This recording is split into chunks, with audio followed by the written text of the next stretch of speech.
On est toujours en direct, bonjour à toutes et à tous et bienvenue sur Grand Lille TV en ce vendredi matin du 30 novembre, il est tout juste 7h30. Et voici donc une nouvelle édition ce matin du journal de la rédaction, un tour complet de l'actualité aujourd'hui dans la métropole lilloise, en images et en 7 minutes.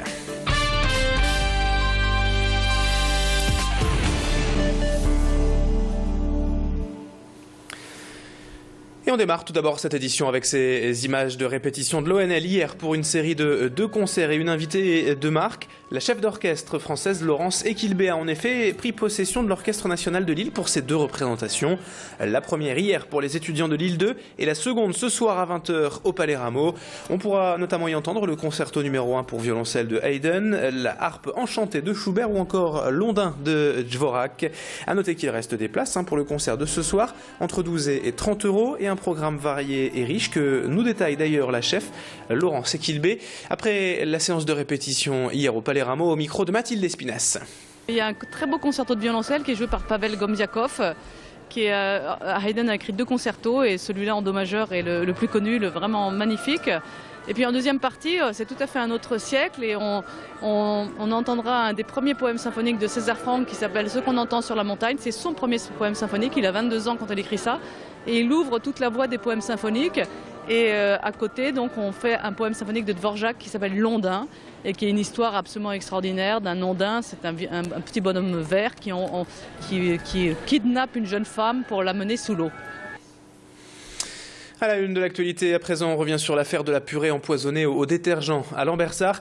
Pour rappel des faits, jeudi dernier, des traces de produits de nettoyage ont été retrouvées dans une purée à la cantine de l'accueil mère-enfant. Les 2 cuisiniers de cette crèche ont alors été suspendus à titre conservatoire et interrogés par la police. L'un d'eux a avoué cette semaine avoir versé intentionnellement ce détergent dans la cuve de préparation de la purée. Il a expliqué avoir voulu se venger de son collègue pour le faire accuser en représailles d'un conflit opposant les 2 hommes. Heureusement, aucun enfant n'a été intoxiqué et seuls 2 adultes ont été légèrement brûlés après avoir goûté cette purée.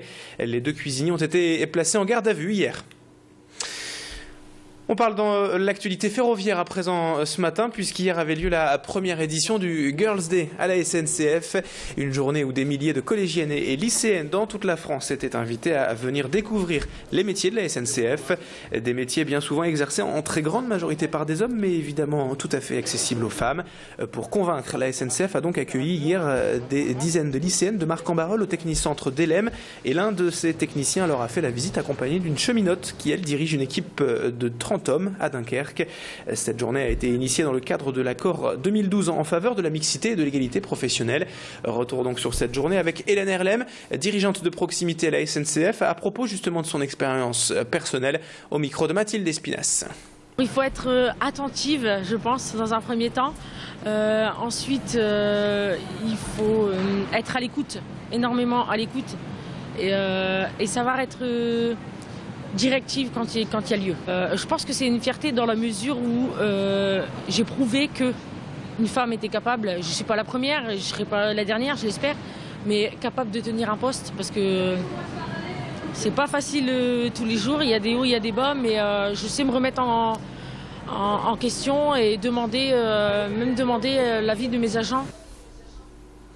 On le sait, le cœur des femmes est un organe très fragile et auquel il faut prendre soin. À ce sujet, une grande conférence sur les maladies cardiovasculaires chez les femmes était donc organisée hier au CHRU de Lille, car on pense encore trop souvent à tort que ces maladies sont réservées aux hommes, alors qu'il s'agit bel et bien de la première cause de mortalité chez les femmes, avant même le cancer du sein. Les nouveaux modes de vie, la cigarette, l'alcool, la pilule contraceptive et des métiers à responsabilité source de stress sont en cause. Une étude récente indique d'ailleurs que les maladies cardiovasculaires ont augmenté de près de 17% chez les femmes et ont baissé dans le même temps de 10% chez les hommes. La région est même particulièrement concernée, d'où l'importance de prendre soin de votre cœur, mesdames. Explication complémentaire avec quelques-unes de ces femmes présentes hier à cette conférence au micro de Macha Grunessen. Dites-moi, comment vous faites pour vous préserver des maladies cardiovasculaires? Rien du tout. Vous en avez pas peur? Ben si, mais c'est pour ça qu'on est venu à la réunion ce soir. C'est un premier pas. J'essaye de faire de la marche parce que les problèmes quand même de poids, alors je fais attention. J'ai été opérée d'un anévrisme de l'aorte dû à la tension et au stress. Alors j'essaie de trouver des moyens de ne pas me stresser et de faire de moins en moins de tension. Alors je fais attention à mon alimentation, puis je fais du sport, il faut bouger, alors je bouge. On termine cette édition avec des images de 2 salons textiles qui se tiennent actuellement à Lille Grand Palais. Le salon international des tissus et des fournitures, Tissus Premiers, et le salon des collections de prêt-à-porter et d'accessoires en marque propre, Collections. Une centaine d'exposants sont donc réunis pendant 2 jours, hier et aujourd'hui, pour ces 2 événements majeurs de l'industrie textile régionale. Des salons réservés aux professionnels qui viennent y dénicher les matières et les fournitures pour créer la mode de demain. Le salon expose ainsi les nouvelles tendances jusqu'à 2014 et pour info, l'année prochaine, on retrouvera du noir, du blanc. La mode du romantique est toujours à la page avec un mélange des saisons. Écoutez les explications à ce sujet d'un dirigeant d'entreprise textile de la région au micro de Céline Huret. Nos clients sont là. Nous avons quand même dans le nord de la France les plus grandes chaînes de magasins. Les Promode, les Camailleux, les Ocadi pour de l'enfant également. Pour de l'homme, on a Jules. Et on a vraiment un parc de clients qui est vraiment très concentré. Ça, c'est la grande chance de la région lilloise, certainement dû à son historique du textile. Et donc voilà, ce salon est obligatoirement fixé ici. La production textile sur le nord de la France n'existe plus.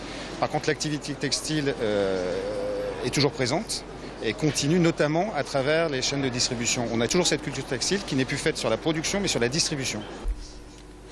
Voilà, c'est la fin de ce journal. Dans un instant, à suivre donc la météo et l'info trafic sur Grande Lille TV. Restez bien en notre compagnie. Excellente matinée à toutes et à tous.